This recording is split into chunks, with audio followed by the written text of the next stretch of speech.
नमस्कार। पश्चिम बंगाल के राज्यपाल सीवी आनंद बोस जी,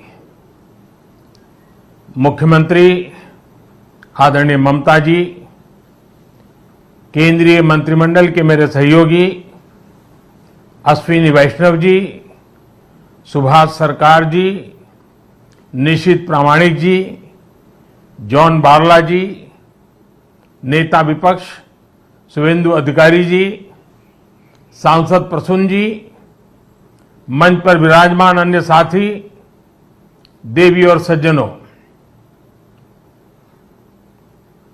आज मुझे आप सबके बीच रूबरू आना था, लेकिन मेरे निजी कारणों के कारण मैं आप सबके बीच नहीं आ पाया हूं।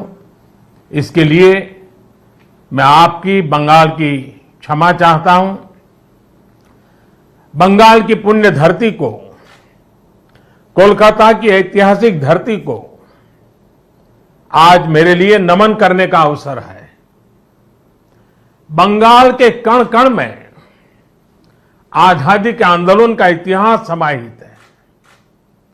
जिस धरती से वंदे मातरम का जयघोष हुआ, वहां अभी वंदे भारत ट्रेन को हरी झंडी दिखाई गई। आज 30 दिसंबर की तारीख का भी इतिहास में अपना बहुत महत्व है।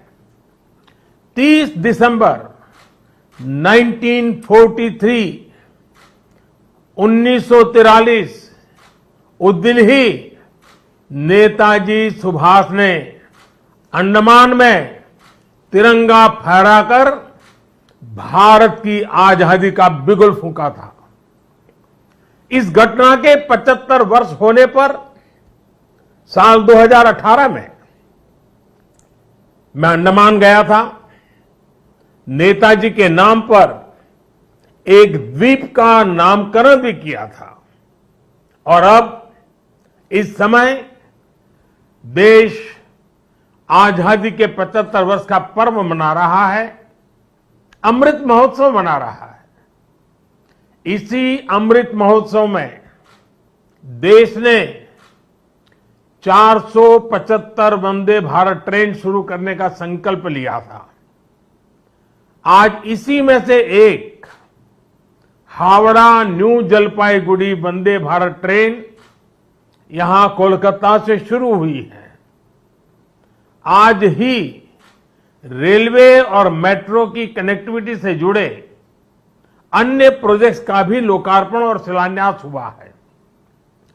करीब 5,000 करोड़ रुपए की लागत से जोका बीबीडी बाग मेट्रो प्रोजेक्ट पर काम हो रहा है। इसमें से जोका तरालता मेट्रो रूट बनकर तैयार हो गया है। इससे शहर के लोगों की ईज ऑफ लिविंग और बढ़ेगी। साथियों, कुछ देर बाद ही मुझे गंगा जी की स्वच्छता और पीने के पानी से जुड़ी अनेक परियोजनाएं पश्चिम बंगाल को सौंपने का अवसर मिलेगा। नमामि गंगे मिशन के तहत पश्चिम बंगाल में सीवरेज के 25 से ज्यादा प्रोजेक्ट्स को मंजूरी दी गई है। इनमें से 11 प्रोजेक्ट पहले ही पूरे हो चुके हैं और 7 प्रोजेक्ट आज पूरे हो रहे हैं। आज 1,500 करोड़ की लागत से 5 नई परियोजनाओं पर काम भी शुरू हो रहा है। इसमें जो प्रमुख है वो है आदि गंगा नदी का पुनरुद्धार। मुझे बताया गया है कि अभी आदि गंगा नदी की स्थिति दुर्भाग्य से बहुत खराब है। इसमें जो कूड़ा कचरा गिरता है, सीवर का गंदा पानी गिरता है, उसकी सफाई के लिए 600 करोड़ रुपए से अधिक का आधुनिक इंफ्रास्ट्रक्चर तैयार किया जा रहा है। हम लोग अक्सर व्यक्ति के जीवन में प्रिवेंटिव हेल्थ केयर की बात तो करते रहते हैं और हम कहते हैं कि दिनचर्या वो होनी चाहिए कि बीमारी की नौबत ही ना आए।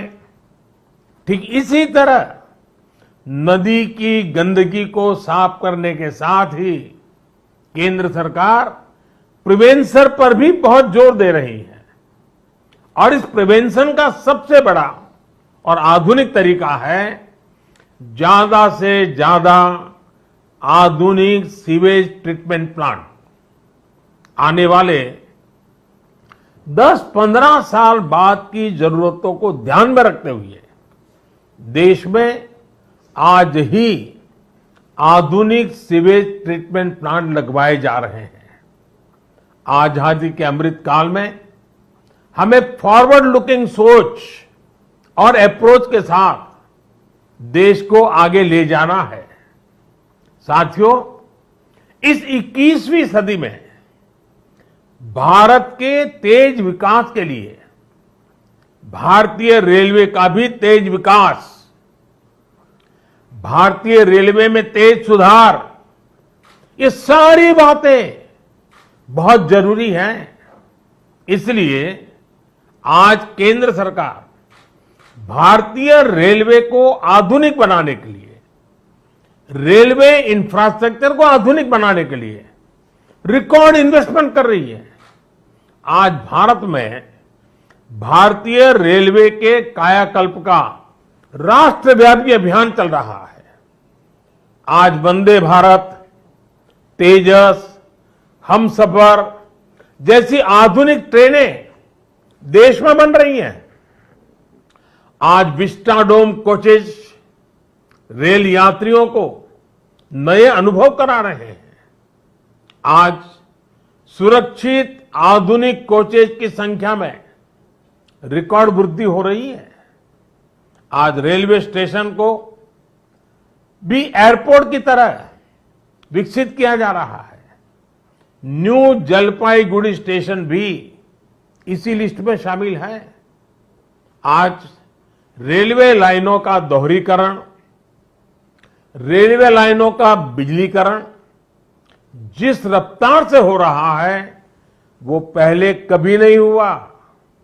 देश में जो ईस्टर्न और वेस्टर्न डेडिकेटेड फ्रेट कॉरिडोर बन रहे हैं वो लॉजिस्टिक्स सेक्टर में क्रांतिकारी बदलाव लाने वाले हैं। सुरक्षा हो, स्वच्छता हो, सामर्थ्य हो, सामंजस्य हो, समय की पाबंदी हो, सहूलियत हो, भारतीय रेलवे आज एक नई पहचान बनाने की हम सबकी कोशिश रंग ला रही है। बीते 8 वर्षों में भारतीय रेलवे ने आधुनिकता की नींव पर काम किया है। अब आने वाले 8 वर्ष में हम भारतीय रेलवे को आधुनिकता की नई यात्रा पर निकलते हुए देखेंगे। भारत जैसे युवा देश के लिए भारतीय रेल भी युवा अवतार लेने जा रहा है और इसमें निश्चित तौर पर 475 से ज्यादा वंदे भारत ट्रेनों की बड़ी भूमिका होगी। साथियों, आजादी के बाद के 7 दशकों में 20,000 रूट किलोमीटर रेल लाइन का बिजलीकरण हुआ। वहीं 2014 में हमारी सरकार बनने के बाद बीते 7-8 वर्षों में ही 32,000 रूट किलोमीटर से ज्यादा रेल लाइन का बिजलीकरण हो चुका है। ये है देश के काम करने की रफ्तार, रेलवे के आधुनिकीकरण की रफ्तार। और इस रफ्तार को तेज करने के लिए अब भारत में दुनिया के सबसे शक्तिशाली बिजली के रेल इंजनों का भी तेजी से निर्माण हो रहा है। साथियों, आज के भारत की स्पीड और स्केल का एक और प्रमाण हमारा मेट्रो रेल सिस्टम है। कोलकाता के लोग जानते हैं कि दशकों से मेट्रो रेल पब्लिक ट्रांसपोर्ट का कितना बेहतरीन माध्यम रही है। 2014 से पहले तक देश में कुल मेट्रो नेटवर्क 250 किलोमीटर से भी कम था और इसमें भी सबसे बड़ी हिस्सेदारी दिल्ली एनसीआर की ही थी। केंद्र सरकार ने इस स्थिति को भी बदलता हुआ है, उसको बदलने का पूरा प्रयास किया है और बहुत तेजी से बदला है। बीते 8 वर्षों में हमने मेट्रो का 2 दर्जन से अधिक शहरों तक विस्तार किया है। आज देश के अलग अलग शहरों में लगभग 800 किलोमीटर ट्रैक पर मेट्रो चल रही है। 1000 किलोमीटर के नए मेट्रो रूट पर तेजी से काम चल रहा है।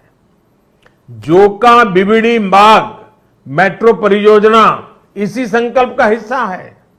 साथियों, पिछली सदी के भारत की 2 और बड़ी चुनौतियां रही हैं जिन्होंने देश के विकास पर बहुत नकारात्मक असर डाला है।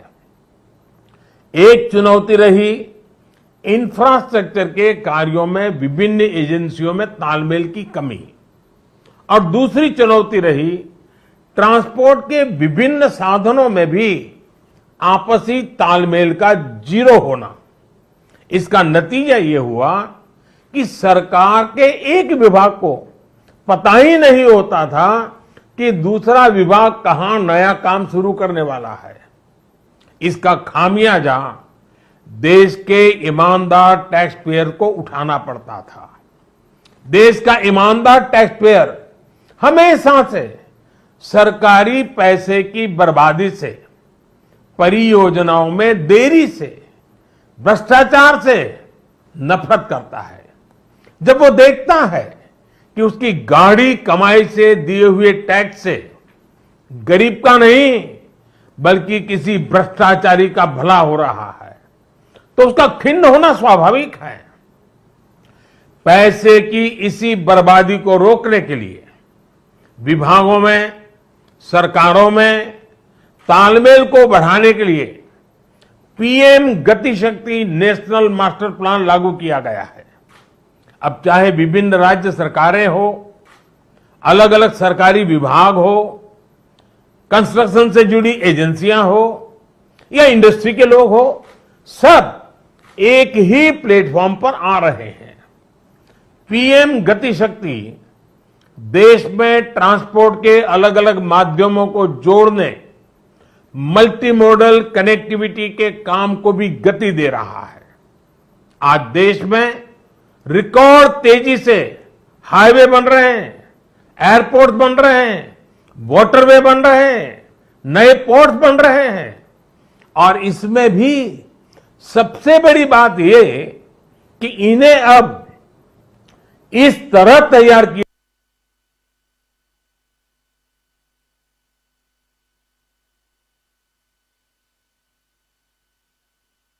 हाईवे बेहतर तरीके से रेलवे स्टेशनों से कनेक्ट हो, रेलवे स्टेशन एयरपोर्ट से कनेक्टिविटी हो, लोगों को ट्रांसपोर्टेशन के दौरान सीमलेस कनेक्टिविटी भी मिले। साथियों, 21वीं सदी में तेजी से आगे बढ़ने के लिए हमें देश के सामर्थ्य का सही इस्तेमाल करना होगा। मैं देश के लोगों को वाटरवेज का उदाहरण भी देना चाहता हूं। एक समय था जब भारत में व्यापार, कारोबार और टूरिज्म के लिए वाटरवेज का बड़े पैमाने पर इस्तेमाल होता था। इसलिए कितने ही शहर नदियों के किनारे बसे, नदियों के किनारे इतना औद्योगिक विकास हुआ। लेकिन इस सामर्थ्य को पहले सैकड़ों वर्षों की गुलामी और फिर आजादी के बाद की सरकारी उदासीनता ने तबाह कर दिया। अब भारत अपनी इस जल शक्ति को बढ़ाने पर काम कर रहा है। देश में 100 से ज्यादा वाटरवेज और विकसित किए जा रहे हैं। भारत की नदियों में आधुनिक क्रूज चले, व्यापार भी हो, टूरिज्म भी हो। इस दिशा में हम तेजी से आगे बढ़ रहे हैं। केंद्र सरकार ने बांग्लादेश सरकार के सहयोग से गंगा और ब्रह्मपुत्र नदियों के बीच वाटरवे लिंक स्थापित करने पर भी काम किया है। मैं आज देश के लोगों को इससे जुड़ी भी एक जानकारी देना चाहता हूं। 13 जनवरी 2023 को काशी से, वाराणसी से एक क्रूज जा रहा है जो 3200 किलोमीटर लंबे वाटरवे से होते हुए, बांग्लादेश से होते हुए डिब्रूगढ़ तक पहुंचेगा। ये पूरे विश्व में अपनी तरह का अभूतपूर्व क्रूज होगा। ये भारत में बढ़ते क्रूज टूरिज्म का भी प्रतिबिंब बनेगा। मैं पश्चिम बंगाल के लोगों से भी आग्रह करूंगा कि इसका जरूर लाभ उठाएं। वैसे आज मैं एक और बात के लिए विशेष तौर पर बंगाल के लोगों को नमन करना चाहता हूं। बंगाल के लोगों में देश की मिट्टी के प्रति जो प्रेम रहा है उसका तो मैं हमेशा कायल रहा हूं। देश के विभिन्न हिस्सों को जानने के लिए, देश के विभिन्न हिस्सों में भ्रमण के लिए बंगाल के लोगों में जो उत्साह होता है वो अद्भुत होता है। बहुत से लोग पहला मौका मिलते ही किसी और देश में घूमने निकल जाते हैं, लेकिन बंगाल के लोग हमेशा अपने देश को प्राथमिकता देते हैं। बंगाल के लोग पर्यटन में भी नेशन फर्स्ट की भावना को लेकर चलते हैं।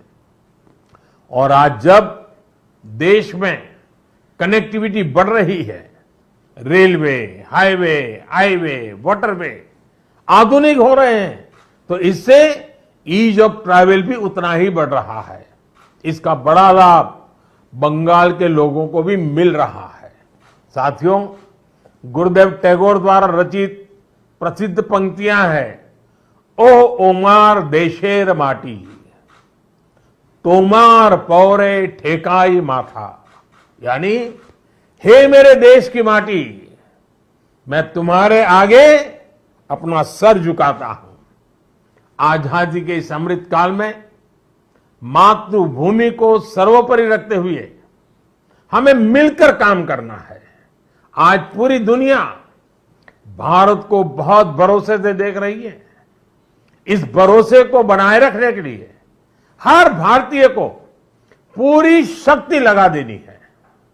हमें हर दिन का उपयोग राष्ट्र निर्माण में करना है, हर पल का उपयोग राष्ट्र निर्माण में करना है।